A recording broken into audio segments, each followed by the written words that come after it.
Dia balik kerja maghrib, Allahu Akbar, Allahu Akbar. Lain bunyi azan. Mati kan bang kemarin. Tok bila tua mati? Mati dah. Maknanya siapa mati bila azan, dia tak pergi ke masjid.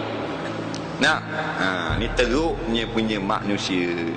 Dah kerja dia benda, pagi petang mencari duit, pagi keluar masuk pejabat, petang berlomba-lomba berebut pula nak balik ke rumah cari duit.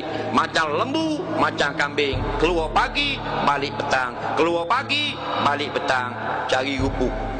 Betul lah, orang cari makan kau, orang lain projek juga, tapi ada masa untuk agama.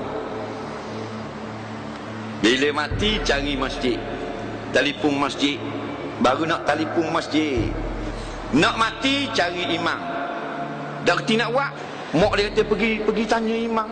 Pergi tanya imam nak buat macam ni ayah ni. Bapa kita tanya imam, ayahmu masa sibuk sangat kawan dengan siapa? Kawan dengan geng-geng kontraktor dia. Kita tanya kontraktor yang buat mana?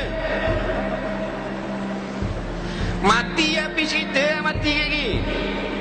Mati wagi kubur. Panggil tukang mandi. Tukang mandi siapa? Assalamualaikum. Waalaikumsalam. Mandi di mana ni?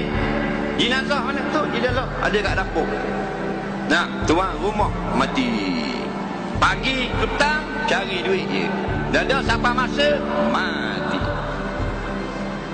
Ada pergi kuliah? Ada. Ada pergi ngaji Quran? Ada. Ada masuk selawat-selawat zikir? Ada. Orang buat-buat kat jemaah ada mari. Tak ada, dia sibuk.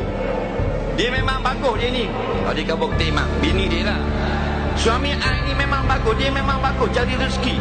Dia memang pentingkan makan minum anak-anak. Memang dia bagus suami saya ni, sampai dia tak pedang pergi kuliah. Sampai dia jahil, masuk dalam kubur, tak kenal Rasulullah, tak kenal sifat Tuhan, tak tahu halal haram, tak reti benda akidah ahli sunnah wal jamaah. Tanang di dalam kubur macam tanang anjing yang dilanggar lori. Nak jawab kau ni lagi dalam kubur. Marabuka, ada jawab. Waman nabiyuka, tak boleh jawab. Waman ikhwanuka, waman kiblatuka, habis dari jawab. Mati gerak. Habis cerita.